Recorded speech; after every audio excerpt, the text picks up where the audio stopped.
Okay, good afternoon.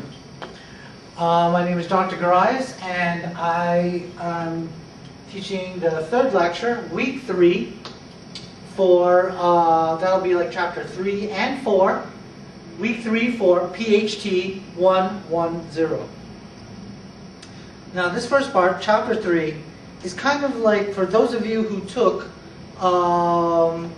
pharmacology already, this is just going to be a quick review. Those of you who have not taken pharmacology already, this is a nice primer to get you to start looking at your prescriptions in a professional manner. So, what is a prescription? A prescription itself is a written order, okay, and it's by the physician, or the doctor, and it is carried out by the pharmacist, and then of course from there the delivery would be through the tech and any allied healthcare professional that will follow. There's some patient information on it, and remember HIPAA. Okay, so you're responsible for knowing the parts. So I can give you a prescription, and you got to tell me the parts and what is required. So, for example, you got to know the drug name. Of course, full name of the patient. Name as written on their insurance card, because these prescriptions are, of course, also paid by most insurance companies. Make sure there's a proper date of prescription. Make sure the DEA number is proper. But usually, the DEA number is already pre-printed on these prescriptions. And again, these prescriptions are like gold. Now, there's also pre-printed protocols within the computer. Let's say if you're doing the prescriptions, you're doing e-prescriptions. The dose, the signature, of course, amount of drug, and then you'll see number. And of course, they don't write the word 30, okay? And then take one tablet, it's just for clarification. And of course, number of refills. Now, we mentioned earlier that there must be proper heights and weights and proper patient information.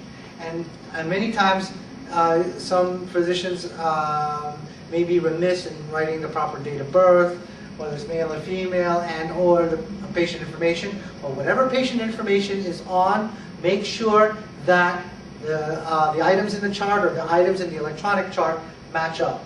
Okay? Because the pharmacist and the pharmacy tech in the pharmacy will check. And the DEA number is very important, especially when it deals with controlled substances. And what is a controlled substance? There are 5 categories of controlled substances. Controlled substances are substances or drugs that the government watches and monitors. And they're particularly interested in drugs that have a great potential for addiction. Like anybody in the cocaine and codeine family is applicable. Okay? Again, another sample. And again, proper identification. So if it's within the hospital, it's room number. And again, this may be on a screen.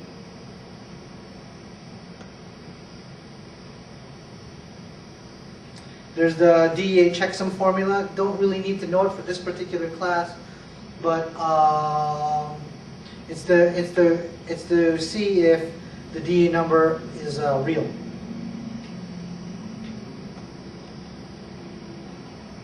So I could ask you, what is the protocol to check if the DEA number is real or not? It's called the checksum, right?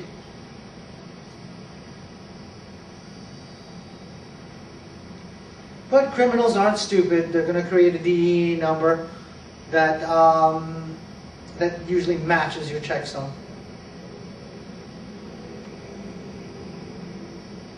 Now, drug designation names. Again, quick review. Know the difference between a generic and a brand name. For example, the brand name for acetaminophen is Tylenol. Okay. The generic name is acetaminophen. Another example is aspirin or salicylic acid. That's the generic name. And the brand name would be like St. John's aspirin.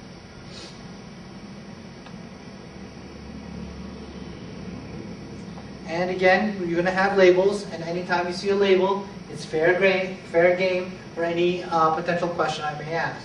For example, creatine phosphate, 9,000 milligrams per 60 ml.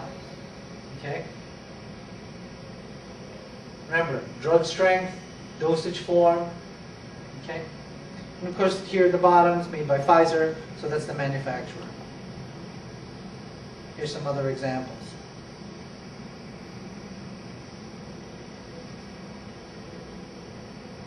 We already did something like this. The pharmacy receives an order for epinephrine, 1 milligram per ml. The epinephrine is at 1 to 10,000, 1 to 2,000, and 1 to 1,000 injection strength. Okay, so which one of them match the order? So that's a nice example, and it's something similar to what we were doing in the previous classes, where you create right here an equality and just simply solve for x. Okay, so be able to do that. Again, I could ask you what's the strength and how to read a label, how to read a prescription.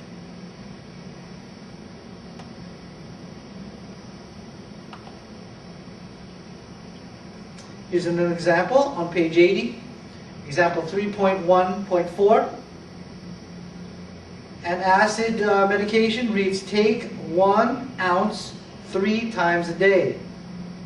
Okay, so to give a 5-day supply. We've already went through a similar problem like this. If I'm doing 3 ounces a day, I need 5 days, right? 3 ounces per day, 5 days, 15 ounces. You could do something similar, but with a label. Then, again, another equality. Calculating day supply, we did that. So, for example, I'm supposed to take 3 tablets daily. Each tablet is 10 milligrams, so 3 times 10. We need a full 30 milligrams per day. And that's for 1 day. Then could I ask you to calculate it for 7 days, a month? And here's a nice example for calculate the days. Let's go over this. Ibuprofen, and again, in label, you should really look up on what it is. Ibuprofen is an NSAID, 800 milligrams. Take 1 tablet by mouth 2 times a day with food. Dispense 60 tablets. So, did I give him 1 month supply, 2 month supply, 3 month supply? So you do your equality. How many days in 60 tablets? And I take 2 tablets a day. And you solve for x. And x equals 30 days supply. Another one, again, acetaminophen, also known as Tylenol, 160 milligrams, and it has codeine with 8 milligrams. Okay? So, and it's in an elixir. So all of this is in 5 cc's or 5 mLs. Okay? Take 15 cc's by mouth 3 times a day. I dispense 270 ml. Okay? And if you noticed, if the patient takes the medication 3 times daily, 6-day supply. I'm not quite sure about Northern Virginia, but in the state of New York, I am not to give more than like 3 to 5 days worth of supply. Because guess what codeine is? Codeine is a controlled substance. There is a high potential abuse for it. Now, many times we usually give this instead of stronger medication. But it should deal with your pain. Again, more examples of drug labels, how to read them. Do you know the generic form? Do you know the strength? Do you know the dose? Do you know the total quantity? Do you know the quantity per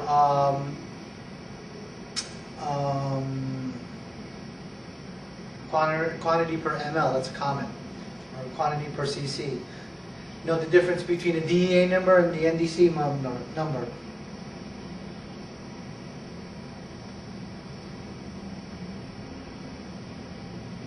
Now, do you notice there's these little pictures of a kidney little pictures of a brain, little picture of a brain with like, machine parts in it. So there could be what?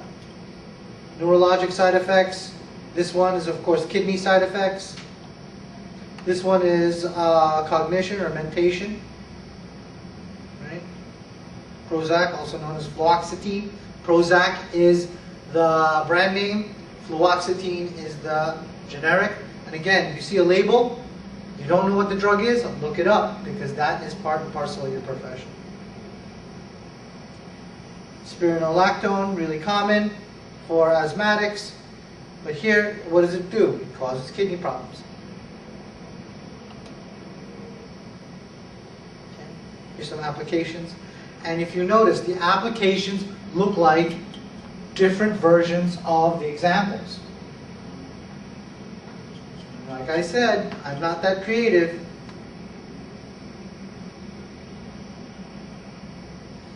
Now, prescription directions, also known as your SIG. That's the slang term, also known as Cigna. What should it have in it? Dose, route of administration, and a dosing schedule. So dose is essentially how much am I going to give my patient per time that the patient has to take medication. Route of administration, you'll learn that further in pharmacology, all the different types. But route, how did you take it? Did you inhale it? Did you swallow it? Did you eat it? Did you drink it? Or was it by IV? Or was it by injection? And the dosing schedule, how often? Now, as I stated in lecture, you need to know these, not really for working in the field, because in the real world, JCO, the Joint Commission on Accreditation of Hospital Organizations, doesn't like these abbreviations. They are they're more comfortable with you writing the whole thing out. But you need to know it because many physicians, many pharmacists, especially the old school ones, they still use this notation. So AC, before meals, or ante comide. Right ear, oral, A-U-R-A-L, dexter. Oral sinister, left ear. Both ears, A-U. ENT still writes all this shorthand, which again, most accrediting bodies don't like it, but so you got to know all these. So when I write a prescription, I'll try to remind you what it is, but really, you should really know them. And you should know a lot of these from your medical terminology class. Stat, immediately. Tab is tablets. BID, twice a day. QID, 4 times a day. Q means every. QH, every hour. A trick to learning left and right eye, left and right ear. Think this sinister means what? Evil, right? So back in the day, many Roman Catholic countries like Spain thought that if you're left-handed, you're evil. Evil, sinister. So AS, aura, sinister, left ear. OS, ocular, sinister, left eye.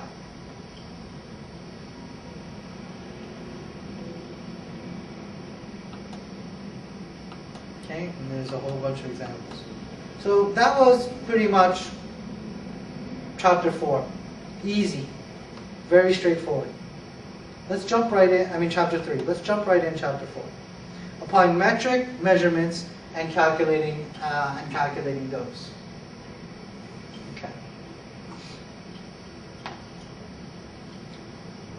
We've actually been doing a little bit of it so far. But now we're doing conversions. We did a little bit of it, now we're really getting into it.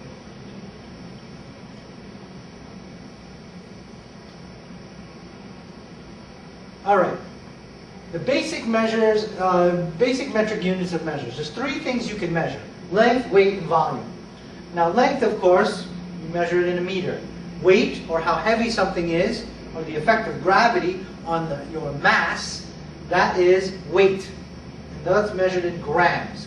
And volume, which is height times length times width, or how much water or liquid does a container hold, that's also a volume that is measured in liters. So you have meters, grams, and liters. Length, weight, and volume.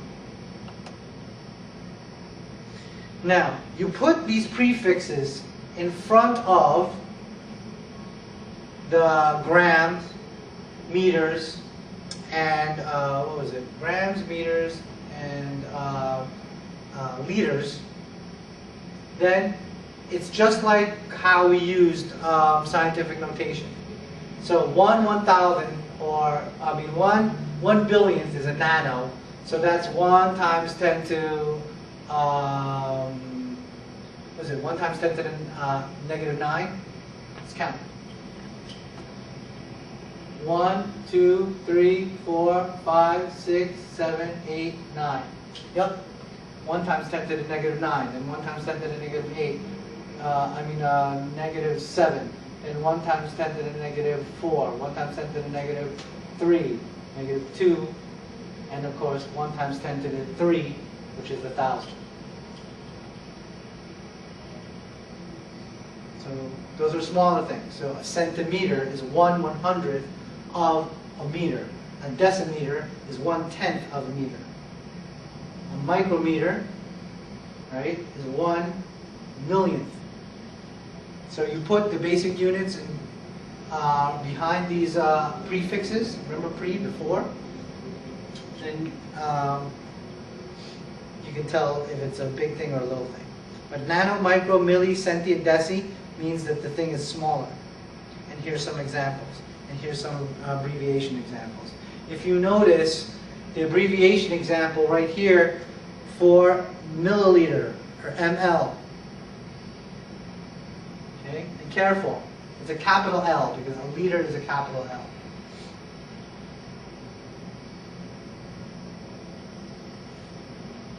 Okay.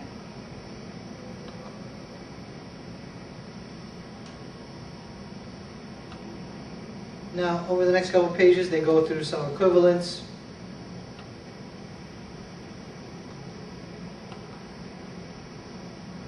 Let's look at some problem sets. So, a microgram, if you look back on it,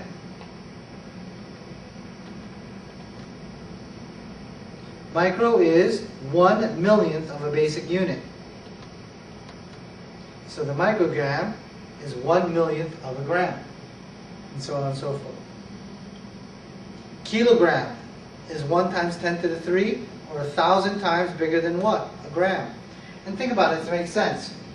A gram, you know, it's a small little thing, but a kilogram is like, you know, you've seen in the movies, it's like a brick. Sometimes affectionately called a brick. Let's look at some application problems. Levothyroxine again, with 0.05 milligrams. Okay? Again, those are your typical questions as before, but let's look at.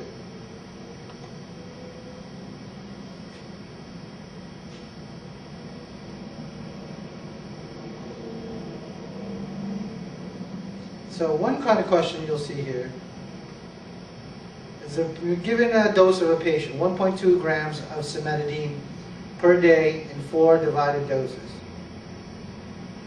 Okay?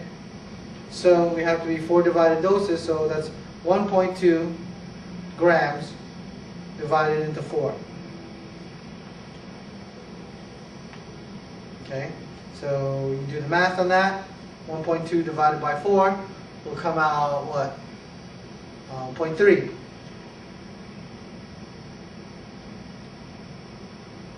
And then which available forms?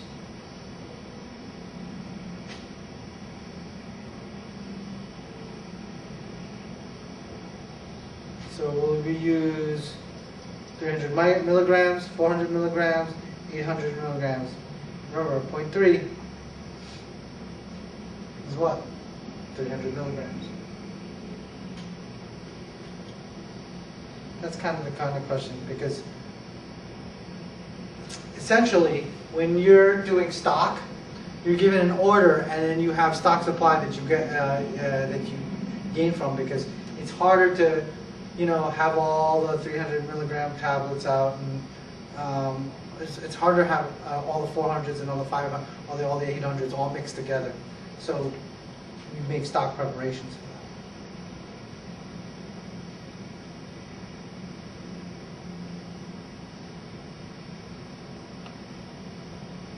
So let's go over a classic example. You want to change 2,300 milligrams to grams. Now remember, use what you know, what you don't know, what you need. So, now the book, of course, does it the right way, how many grams in 20, but there's an alternative way that I can also show you. So, direct you to the board right here. Turn the light.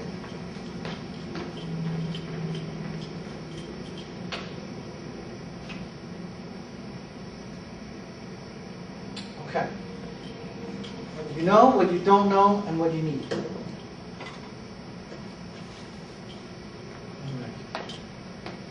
Okay? So what you do know is, I have 2,300 milligrams. That's what I know. I also know that how many milligrams in 1 gram. Milli means 1,000, so I have 1,000 milligrams in 1 gram. So these are the things I know. So I started off with my 2,300 milligram. And then, what did I want? I want to convert milligrams to what? Grams. So remember, I put grams on top, milligrams in the bottom. The milligrams should cancel out. So how many milligrams in a gram? Milli means 1,000. So I got 1,000 milli, small things, in what? One big thing, in 1 gram. Okay, 2,300 over 1,000, right? I get what? 2.3 grams. And if you look at the board, which is an alternative method, you get the same answer.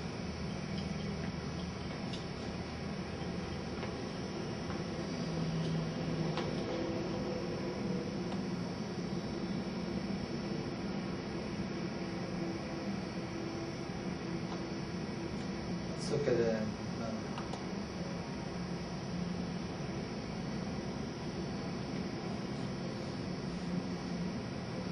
Let's look at something similar. Okay? Now, if you see this example 4.2.3 on page 104.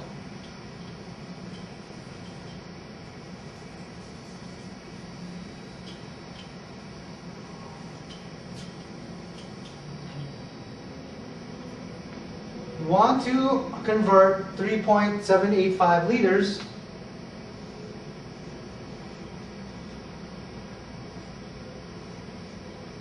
to milliliters.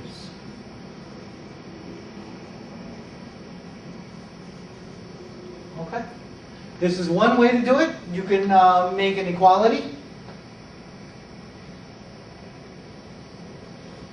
And another way to do it, my method, over here. I want to take 3.785 liters and convert it to milliliters. What else do we also know? I know that there are 1,000 milliliters in 1 liter. How do I know? Milli means 1,000. So I got 1,000 small things in the one big thing. Milli makes the liter small. So let's look at that. I start off with 3.785 times my conversion equals some unknown, and what do I want? I want milliliters. So 3.785 liters. What do? Liters on the bottom, milliliters on top, 1 liter per 1,000. So what do I have? 3,785 milliliters. And it made sense. And it also makes sense to move the decimal point to the right in this particular case. But this way, you can see how it mathematically cancels out the liters. And you could do this for any conversion. And you should be able to do this for every conversion problem that we have. Hope that's visible. I'm just checking to see on the screen. Yep, looks good. Let's roll back to our screen here.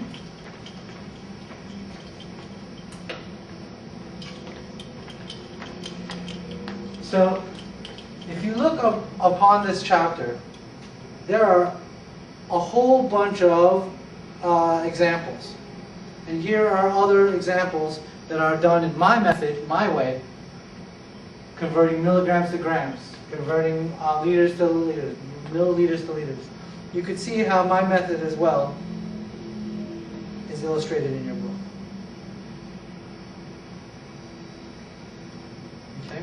And then of course I'll sign the homework sets as well.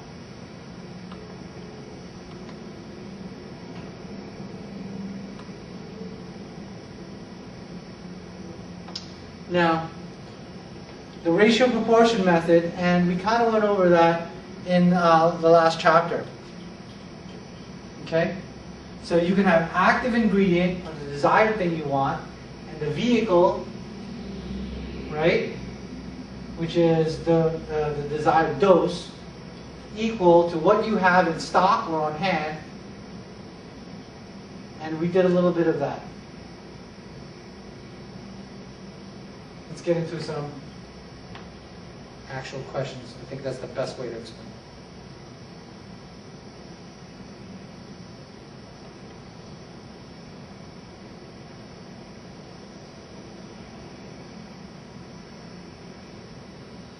So for example, in this particular case,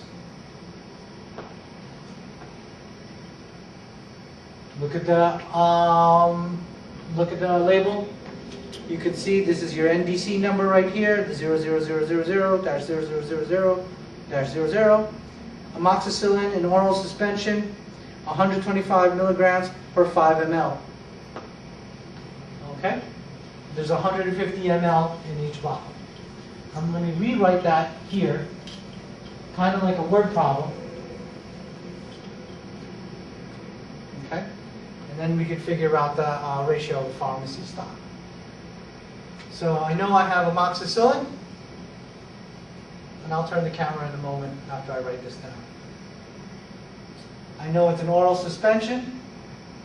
I have 125 ml, or milliliters, per 5 ml, or milliliter dose. And I have 150 ml in one bottle.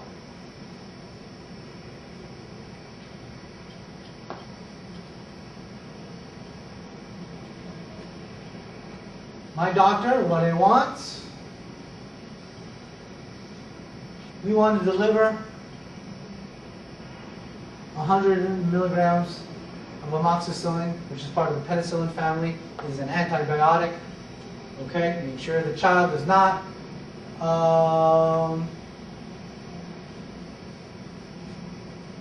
allergic. So what does the doctor want? 100 milligrams of amox. Right? 3 times daily. And I want it for 10 days. We're looking at what? We want the dose. Let me turn the camera.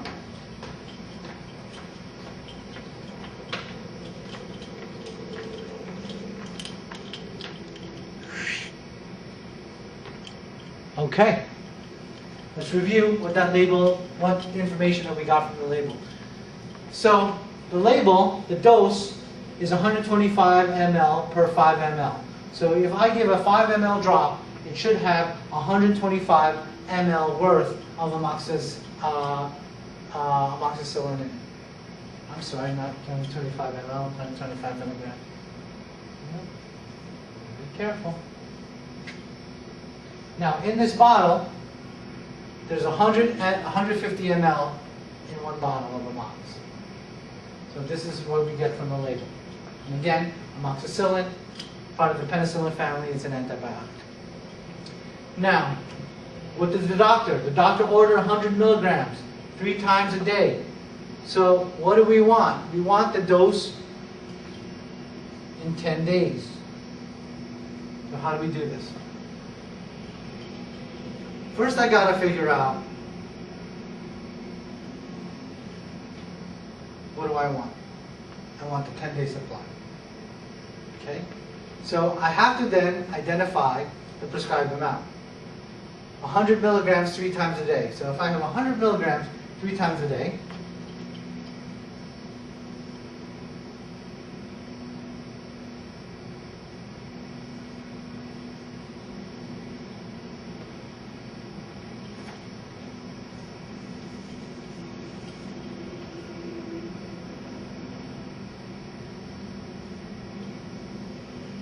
that should give me 300 milligrams that I need per day. Okay, that's semi-common sense, and also I'm looking at what I want. So I want 300 milligrams per day. Now, I need a 10-day supply. So in a 10-day supply, I multiply 300 milligrams by how many days? Okay? 300 milligrams times 10. So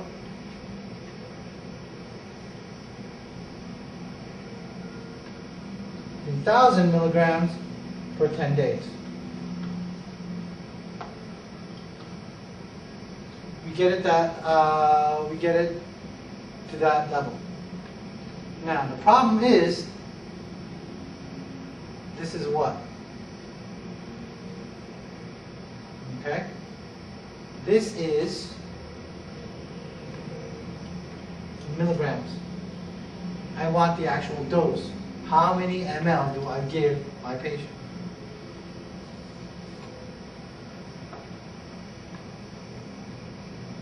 So I have 2 choices. Either 300, I can calculate it for the day, or 3,000, I can calculate it for the 10 days. So there's 2 kinds of questions that we could ask here. So, 1, if I want to know the dose, how much per day? 300 milligrams per day. So, let's look at that. So let's write the stuff that we already kind of learned on the side here.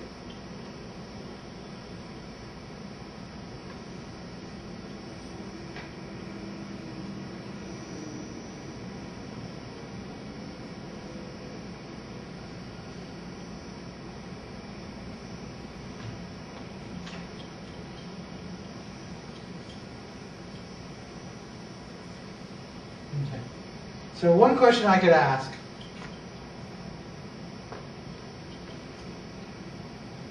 is, how much do I give my patient per dose? That's one question. So I know I need 100 milligrams times, and I set my stuff up, and I need to know how many ml. What here, out of the things we need to know, that has milligrams and ml? This one, this one, this one, and this one. Look at here, 125 milligrams per ml. I put the ml on top, milligrams on the bottom, because the milligrams is the thing I want to get rid of, and the ml is what I want to end up with. So 125 milligrams per 5 ml.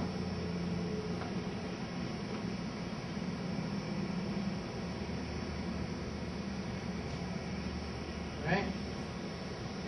So 500 over 125, the milligrams cancel out each other. So 500 over 125 is 4. So I'm doing 4 ml every Because every time I do 4 ml in the morning, 4 ml in the afternoon, 4 ml at night. Now, how many times am I doing it per day? 3 times a day. So that's what? 12 ml total per day. Now, for the 10 days, so times 10, I make sure I better have a supply of 120 ml for the entire course of the 10 days. These are the kind of questions I could ask. Okay? So look over that problem. See if you can try to figure it out. Because this is a classic problem. And I can do this with any elixir or any liquid, liquid that you have on any of those labels. Okay?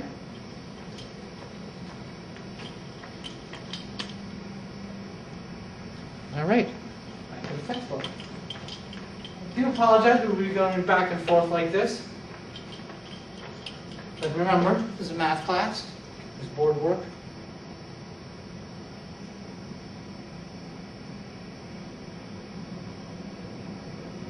Here's another one, hydrochlorothiazide, which is a diuretic. Of course, it's going to have kidney effects and cardiac effects and blood pressure effects. Okay, 25 milligram dose. You have a 100 count bottle of 50 milligram tablets. How would you fill out the order?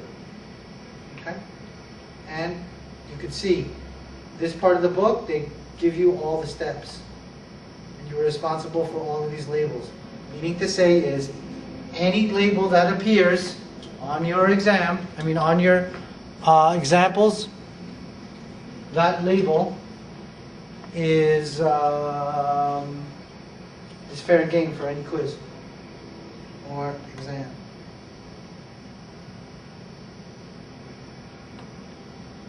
And I'm going to try to pick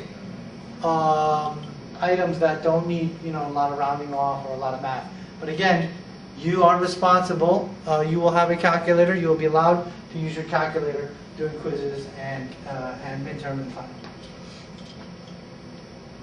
And here's some more examples. There's a whole ton of examples. Now, customized dosing. It's similar.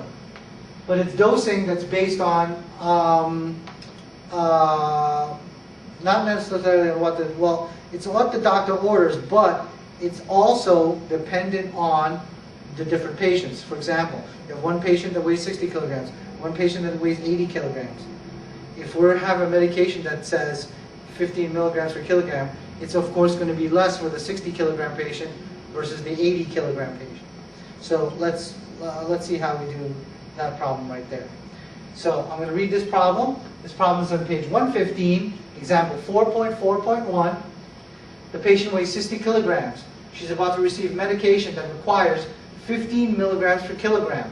What will her dose be? Okay? And you have a stock, 300 milligram capsules.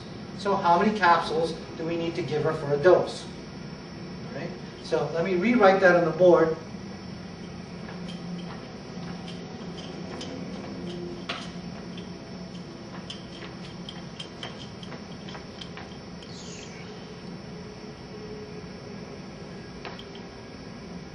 Okay.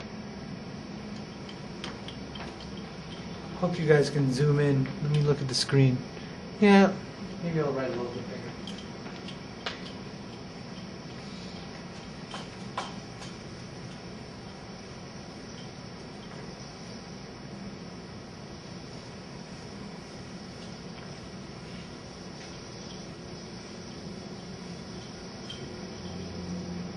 Okay. What do we know? Patient weighs 60 kilograms, a little over 120 pounds. Female, 15 milligrams per kilogram.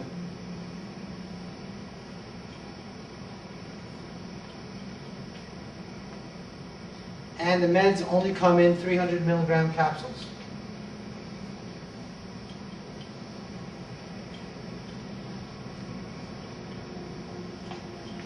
Okay, how much is a dose?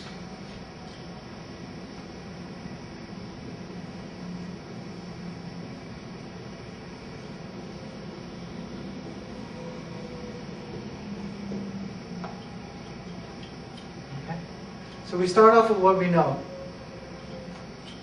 My patient is 60 kilograms. All right. I need to know how many milligrams.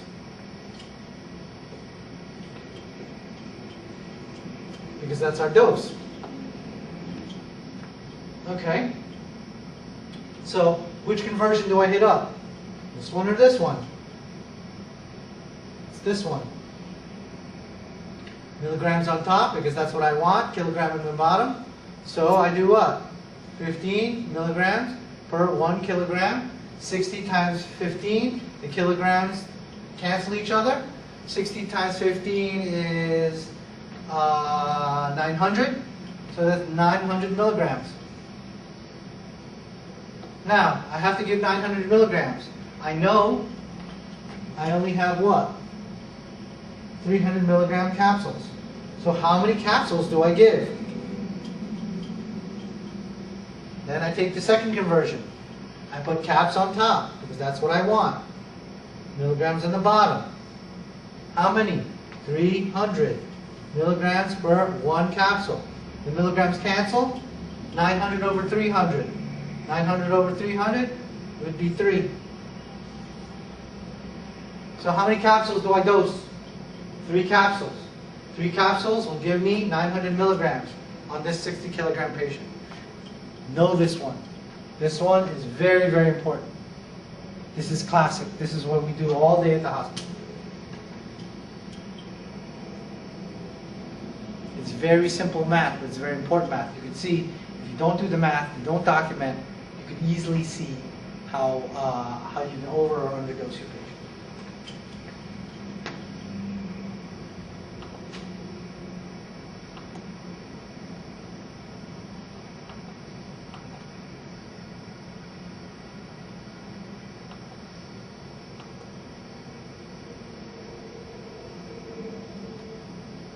Now, you have body surface area, but again, you could figure out what that means.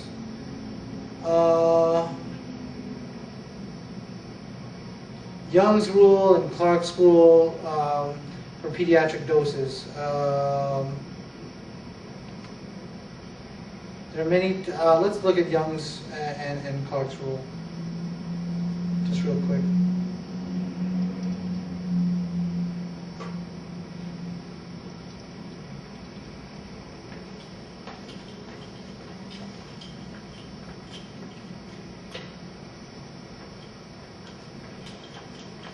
Bring it over here. Okay. Now we're on page 121, and it's Young's rule and Clark's rule. Young's rule is the patient's age in years plus the age plus 12 times the adult dose, and that will be the pediatric dose. Okay. So the Young's rule deals with the patient in years. And you could see, what is it doing to the denominator? It's making the denominator bigger, therefore cutting the dose. Okay? And that's what Young's rule does. Now Clark's rule, they cut the dose according to an 150-pound patient. Now 150 pounds is the standard for what is a typical male patient. So Clark's rule takes the weight in the child in pounds over 150 pounds and then times it by an adult dose. So here are some examples of how Young's and Clark's can be utilized. So you have a 6-year-old child. Usually for an adult it takes a 500 milligram dose. Okay? Now 6-year child plus 12 years. So 6 over 18. So you're cutting the dose into a third. So 6 over 18, which is 1/3, or 0.33 times 500 milligrams equals 166.66 milligrams. So you're essentially, for a 6-year-old, you're cutting it in a third. If it was a 7-year-old, you do 7 years over 19 years. If it was an 8-year-old, you do 8 years over 20 years. See? Now, above 12 years old, you should be using an adult dose. Now, 4.4.6 on page 121 is Clark's rule. It's the weight in pounds of the patient over your typical 150 kilogram, not 50 kilogram, 70 kilogram or 150 pound male. So 80 over 150, the child is 80 pounds. So it's you're doing the same. You're almost cutting the patient's dose in half.